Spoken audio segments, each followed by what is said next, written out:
Every year, when parsley is cheap, I usually buy a large bunch to use gradually. But if you store it in the refrigerator like this, the parsley will wilt very quickly, turn yellow, and even become slimy.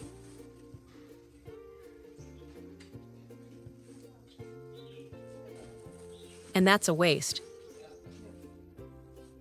After trying many different methods, I kept these 5 because they are easy to do and very practical in everyday cooking. Today, I'm sharing them with you. Let's do it! When I bring parsley home, the first thing I do is pick out any yellow, wilted, or bruised leaves like this. It seems simple, but if you leave even a few damaged leaves, after just a few days, a foul odor will start to appear, and the whole bunch can spoil. I once made that mistake and ended up throwing away a whole bunch. What a waste! I learned my lesson immediately. After doing that step, you'll see the bunch looks much neater, and the leaves are a beautiful, vibrant green.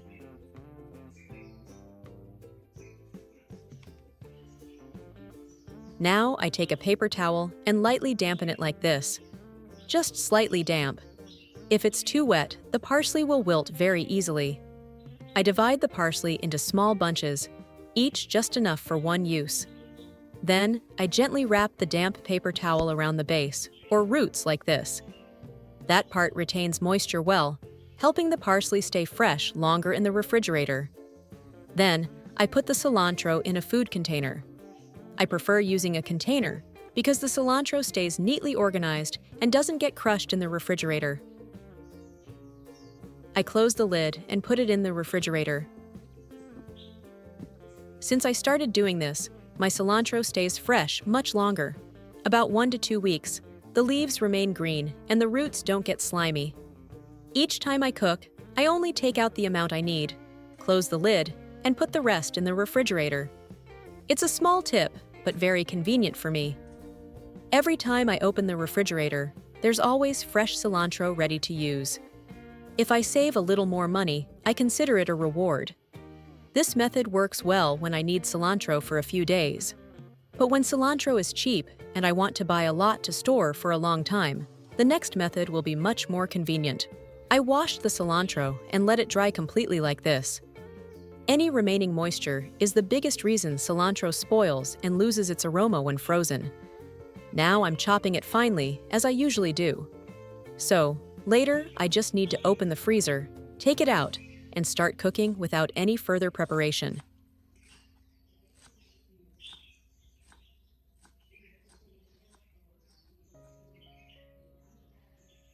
After chopping, I put it in a food container.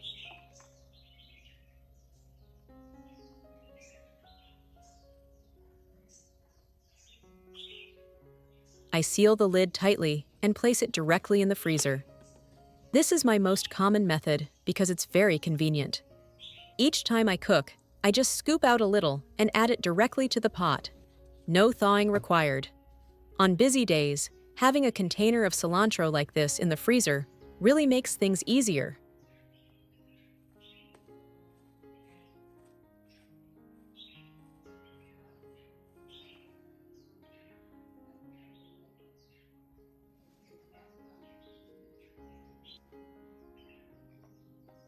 With the remaining cilantro, I put it in an ice cube tray like this.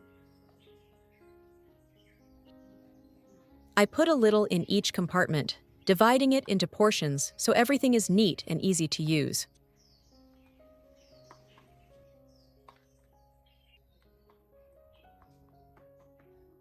Now I pour a little water into each compartment. Not much is needed, just enough to completely submerge the cilantro.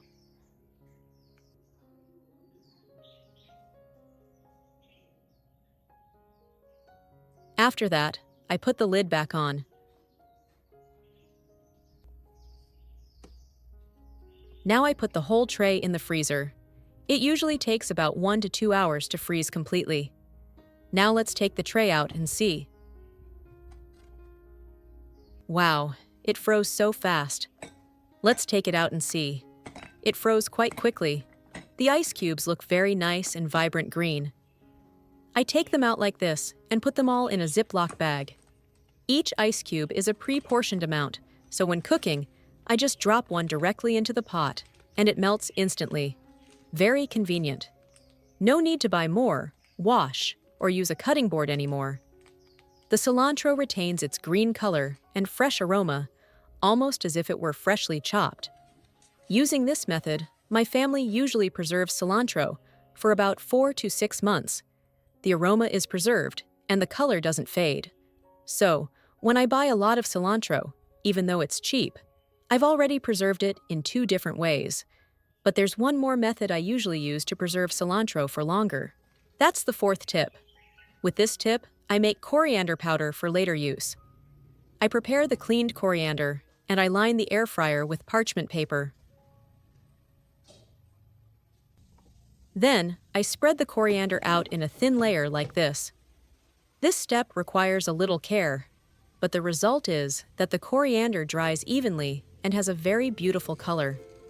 I set the temperature to about 180 degrees Celsius and dry for 15 to 20 minutes. The low temperature helps the coriander dry slowly, retaining its natural green color and aroma. Every 10 minutes or so, I open the air fryer and gently stir to prevent the coriander from burning or turning dark. I continue drying until the time is up.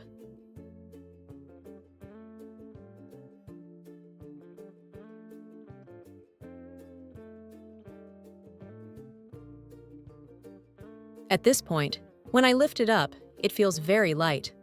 The leaves are crisp and easily crumble with just a light squeeze.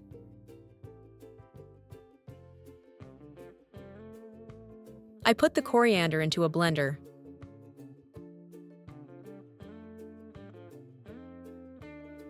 I don't rush this step because blending while still warm can make it moist again. Dried coriander has a very fragrant aroma. This is exactly the natural aroma of dried herbs that I love.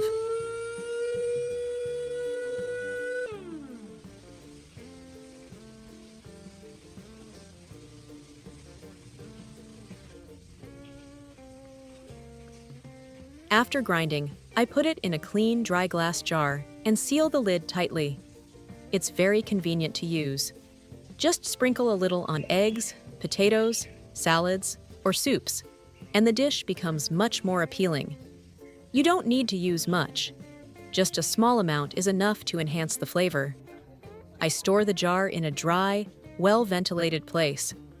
Making my own coriander powder gives me peace of mind. It's clean, fragrant, and preservative-free. Coriander powder is very convenient, especially on days when I need to cook quickly, but sometimes I still want fresh coriander that I can chop and use immediately. In that case, I usually use this next method. With this method, I start by cutting off the dry or dark root portion. I leave just a little bit, enough for the cilantro to absorb water. Again, you really don't need to cut too much. Then, I put the whole bunch into a glass jar with water. The water only needs to cover about 1 to 2 centimeters of the root. No more than that, because too much water can make the leaves mushy. I always add a small step to keep the cilantro green. I lightly cover the leaves with a plastic bag or Ziploc bag without sealing it completely.